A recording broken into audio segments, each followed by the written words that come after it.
तो दोस्तों, मुंबई की मैं आपको एक ऐसी स्टोरी सुनाऊंगा जिसको सुनने के बाद आप हैरान हो जाओगे, आपके पैर तले जमीन खिसक जाएगी। मुंबई में जो है बहुत सारे जो लोग हैं, जो गरीब लोग हैं, जो बाहर से आते हैं या फिर वहाँ पर रहते हैं, उन लोगों को वहाँ पर जो खुद हाउस हाउस ओनर जो खुद वहाँ पर घर नहीं ले सकते या फ्लैट वगैरह नहीं ले सकते, क्योंकि वो अफोर्डेबल नहीं हो सकते, क्योंकि उनके प्राइस है वो बहुत ज़्यादा हाई हैं। तो ऐसे में वो चौल में रहना पसंद करते हैं। चौल वगैरह तो आप जानते ही होंगे, हेरा फेरी मूवी में आपने देखा होगा कि चौल एक ऐसे होते हैं जो बहुत सारी एक पर्टिकुलर जगह में एक बिल्डिंग सी बनी होती है पुराने टाइप की, और उनमें लोग जो है गरीब लोग वहाँ पर रहते हैं। तो ये कहानी शुरू होती है नागपुर से। नागपुर में एक बहुत ही गरीब परिवार था। तो वे परिवार वाले इतने ज़्यादा पैसे वाले भी नहीं थे, मजदूरी करते थे और अपना घर चलाया करते थे।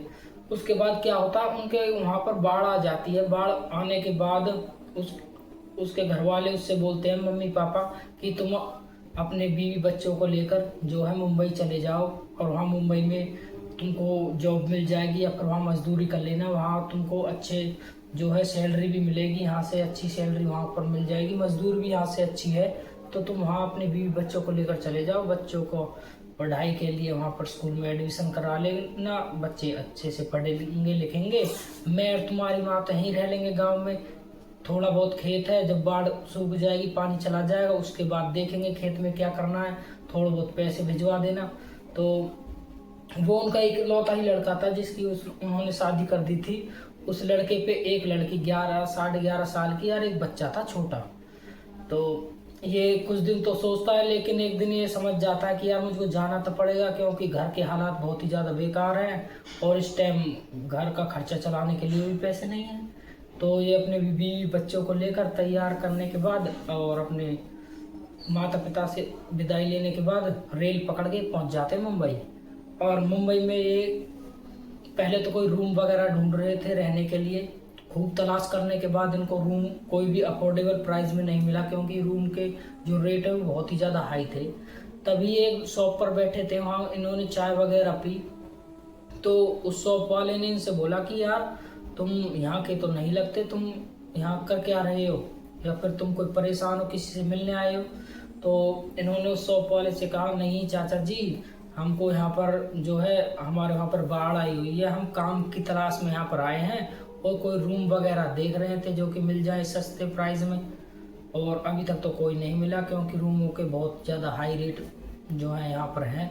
तो चाचा बोलते हैं कि एक काम करो, यहाँ से कम 1 किलोमीटर आगे जाना, और उसके बाद वहाँ पर एक चौल है, उस चौल का नाम है माफिया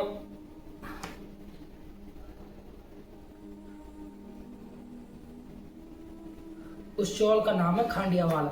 और वहाँ से किसी से पूछ लेना, वो तुमको बता देगा उस चौल का नाम, और वहाँ पर तुमको अफोर्डेबल जो है कमरा मिल जाएगा, और बहुत सारे लोग वहाँ पर रहते हैं। तो ये सुनकर ये बहुत ही ज़्यादा खुश हुए। उस चाचा का धन्यवाद करने के बाद ये वहाँ से निकल गए एक ऑटो पकड़कर उस चौल की तरफ। तो ये पहुँच गए उस चौल पर। फिर इन्होंने वहाँ पर जाकर किसी से पूछताछ की इस चौल का किराया वगैरह, तो इनको बहुत ही अफोर्डेबल लगा, बहुत ही सही रेट थे।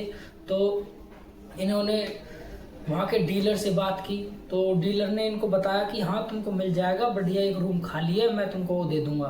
तो ये बोलते हैं, डीलर साहब हमको आज ही दिखा दो, और हम तो आज से रहने लगे, क्योंकि हमारे पास कोई रहने के लिए रूम वगैरह है नहीं। तो डीलर साहब बोलते हैं कोई दिक्कत नहीं, चलो। तो डीलर साहब अपने ऑफिस से चाबी लेते हैं उस रूम की, और इनको तीसरे माले पे जो रूम था वो दिखाने के लिए ले जाते हैं।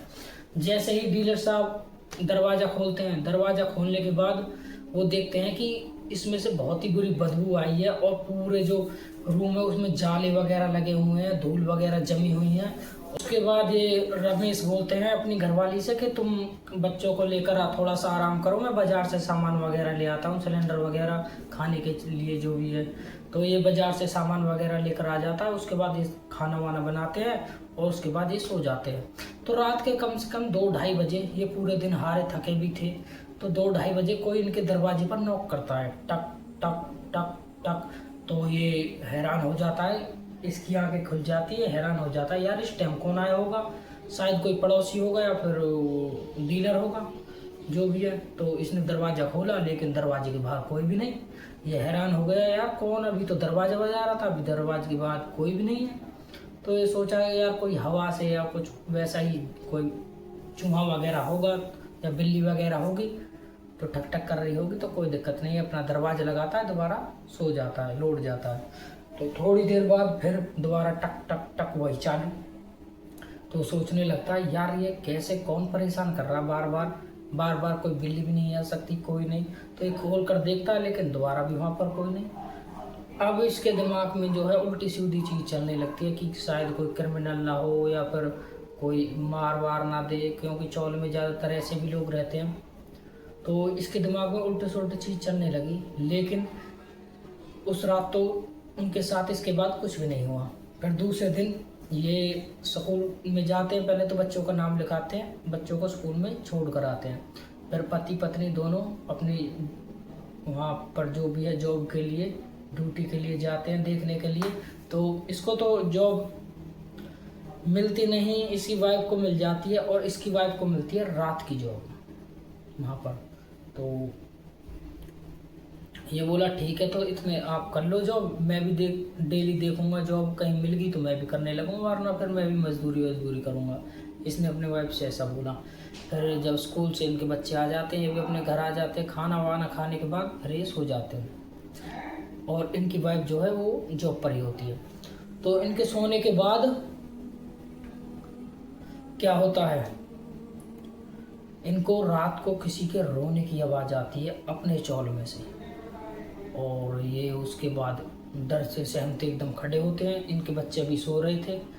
राजेश पूरे कमरे में, रूम में लाइट जलाकर देखते हैं, लेकिन वहाँ पर कोई भी नहीं था। रूम ज़्यादा बड़ा भी नहीं था, और ये हैरान, यार रोने की आवाज़ तो रूम से ही आ रही है मेरे से, यार ऐसा कैसे हो सकता है कि मैं देख रहा हूँ मेरे सामने पूरा रूम है, खाली पड़ा हुआ है, और अब भी यहाँ से रोने की आवाज़ आई जा रही है। तो ये सुनकर थोड़ा सा हैरान हो गए, और उसके बाद इन्होंने अपना दरवाज़ा खोला, और जस्ट दरवाजे के सामने जो खिड़की है वहाँ पर खड़े हो गए, जो होती है ग्रिल, वहाँ पर खड़े हो गए, दरवाज़ा खुला, ये बच्चे इसके सामने सो रहे हैं। तो उसके बाद ये सोचने लगता है कि यार हो क्या रहा है, ये मेरे साथ कल ये हुआ, आज फिर कोई किसी के रोने की आवाज़, कभी कुछ, ये तो दिक्कत बन रही है, इस रूम में कोई ना कोई गड़बड़ है, ये चीज़ इसके दिमाग में चल रही थी। उसके बाद जो है इसके कमरे की लाइट बंद हो जाती है अपने आप। ये भाग अपने बच्चों के पास जाता है, और वहाँ पर जाकर बैठ जाता है कि शायद कोई भी चीज़ हो तो बच्चों को हार्म ना करे। तो वो भी रात इसकी ऐसी कट जाती है।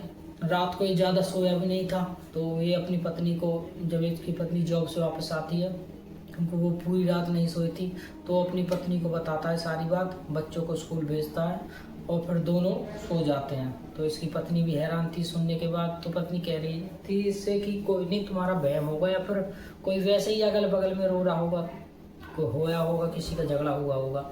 वो मानने को तैयार नहीं थी, लेकिन इसको पूरा कंफर्म था, आगे पीछे कोई भी नहीं था, हमारे कमरे से ही आवाज़ आ रही थी। ऐसे करते करते इनको 3-4 दिन गुजर गए, और वही सेम वही आवाज़ आती है, वही लोग जो है कभी रोने लगते हैं, कभी दरवाज़ा खटखटाते हैं। ये करते करते कई दिन हो गए, और ये अब रात को सोए ना। इसकी पत्नी तो जॉब पर चली जाती, तो इसको दिन में जो है अपने लिए भी जॉब देखने के लिए, फिर मजदूरी के लिए जाना होता, लेकिन ये जा ही नहीं पाता, क्योंकि रात को ये सोता नहीं था, और फिर दिन में ये सोता था। शरीर को सोना भी तो ज़रूरी है। उसके बाद इसने अपने बगल के चौल वाले से पूछी, ने कहा यार रात को ऐसा होता है कि हमारे जो दरवाज़ा है उसको कोई खटखटाता है, और यहाँ भीतर रूम में जो है रोने की आवाज़ आती है किसी लड़की की। तो चौल वाले पहले तो कुछ नहीं कहते, फिर उसके बाद उसको बता देते हैं कि यार इसके साथ बच्चे हैं छोटे मोटे। तो वो उसको बताते हैं कि यहाँ पर तुमसे पहले एक फैमिली रहती थी 2-2.5 साल पहले, और एक दिन क्या हुआ, उस फैमिली में डेली के डेली झगड़े होते थे। वो आदमी जो है दारू पी के अपनी पत्नी को मारा करता था, और बच्चे भी छोटे छोटे थे, तो वो भी डर के मारे रोते रहते थे। तो आदमी ऐसा था कि रात को जो है पत्नी को घर से बाहर निकाल दिया करता था, और वो दरवाज़ा खटखटाती रहती थी, और खुद बच्चों के साथ अपने सो जाता था दारू वारू पी के, बच्चे भीतर रोते रहते थे। तो ये इसकी स्टोरी है। और एक दिन क्या हुआ कि उसने जो है अपनी पत्नी को एकदम से जैसे ही धक्का मारा कमरे से बाहर, तो सामने जो एक ग्रिल है यहाँ से वो एकदम से पीछे गिरी और उसकी डेथ हो गई। उसके बाद जो है उसको सज़ा हुई और उसके बच्चों का भी कोई नहीं था, तो उनके दादा दादी आकर अपने बच्चों को साथ लेकर चले गए और वो व्यक्ति अभी जेल में है। लेकिन कुछ दिन पहले खबर आई थी कि उनके दोनों बच्चे हैं वो भी अब इस दुनिया में नहीं रहे। वो भी अपने माँ की सदमे से या बाप के उससे थोड़ा सा उनको ज़्यादा सदमा लगा, वो बच्चे भी अब नहीं हैं। तो शायद यही हो सकता है, वो जो औरत थी जो यहाँ पर मरी थी वो लगता है कि वो वापस आ गई है। कुछ दिन पहले भी उन्होंने जो है चौल के लोग सताए थे, चौल के लोग बहुत ही ज़्यादा हैरान थे, कभी किसके वहाँ पर दरवाज़ा खटखटाना, कभी किसके वहाँ पर दरवाज़ा खटखटाना। तो वो जो तुम्हारे बच्चे हैं उनको अपना बच्चा समझ रही होगी और वो दरवाज़ा खटखटाती है। तुम मेरी बात मानो, तुम तो ये चौल खाली कर दो या फिर पूजा पाठ करवाओ, नहीं तो तुम्हारे साथ बच्चे हैं, कुछ भी हो सकता है। तो वो गुस्से में जो है एकदम से डीलर को फ़ोन करता है, डीलर को सारी बात बताता है, यार तुमने ऐसे ऐसे मुझको अभी लोगों ने बताया, तुमने मुझको बताया अब नहीं, मेरे साथ बच्चे हैं, इनको कुछ हो जाता, हमको कुछ हो जाता, रात भर आवाज़ें आती हैं, अरे होती हैं वे होता है। तो चौल वाला बोलता है कि कोई दिक्कत नहीं हो, तुम टेंशन मत लो, मैं तुम्हारा चौल आज ही चेंज करवा दूँगा और तुम इस बात की चिंता मत लो। तो चौल वाला इनका जो है चौल खाली करवा देता है और इनको दूसरा चौल दे देता है और उसके बाद से इनके चौल में कुछ भी नहीं हुआ, ये आज भी सही सलामत है। तो इसकी जो है वो आज भी सही सलामत है। तो जो ये स्टोरी है ये और किसी ने नहीं, राजेश ने ही हमको बताई थी, मतलब राजेश ने ही हमको व्हाट्सअप की थी, तो ये स्टोरी हमने आपको सुनाई है। तो दोस्तों ये थी आज की स्टोरी। अगर स्टोरी आपको अच्छी लगे तो हमारे चैनल को सब्सक्राइब करें। मिलते हैं हम आपको अगली वीडियो में।